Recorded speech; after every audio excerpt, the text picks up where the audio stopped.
I think the game of the press conference, for all of us, judging by our reaction, was For Honor. Oh yeah. Oh, that's So look at single player.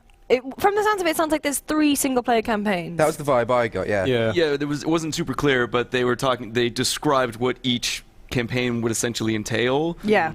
So yeah, it remains to be seen, I guess, but it seems very likely that each of the factions will get their own campaign. Well, what's interesting is that they said that, you know, as the Knights, you join the Blackstone Legions, as the Samurai, you're trying to prevent a civil war, and then when it came to the Vikings, they showed this, which is the Vikings directly attacking the Samurai thing. So I'd be interested to see, if you did play all 3 campaigns, how much overlap and interaction there is. Yeah, if they would intertwine in some way, that'd be really cool. I'm also hoping that it's kind of story-driven, or there's a little more substance to it, and it's not just, you know, preparing you for the multiplayer. Yeah.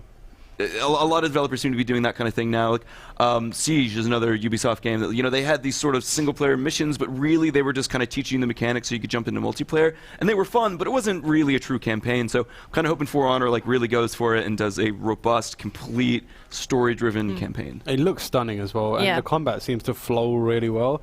And like we were discussing earlier, it looks like there is a lot of nuance and strategy to the moment-to-moment gameplay and combat. There was a lot of contextual combat as well. Yeah. Like thrown off at the top, people being thrown into the spikes. Yeah. I'd be quite interested to see how the combat differs between each faction. Yeah. Like the vibe we got from the Vikings is that they're big heavy hitters. There was a lot of weight behind all their moves.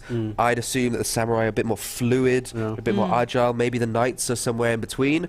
But not only could there be 3 different stories, but it'd be like 3 different ways to play as well. Yeah, which would be very exciting. And also, I mean, a lot of the comparisons online were saying it looks a lot like Rise, Son of Rome. I'm definitely getting that vibe, but I don't know, there's something more about this game. It looks more interesting to me than... I mean, when you look at the story mode, it kind of feels, in terms of the scope and the set pieces, almost God of War-ish. Yes. And then when you're in the big battles, it's almost Dynasty Warriors-ish. Like you're just kind of like rushing through this area, thinning out the hordes of you know, enemies to get to this one point where a special type is there, so you can wipe them out and move on. It looks like it's drawing from a lot of these games, and it's just the level of polish that we're already seeing is really, really like exciting, and it looks like they've figured out how they want combat to work, and they seem to have made it look fluid and like interesting. So yeah, I'm really excited. I think it was probably the game of their showing.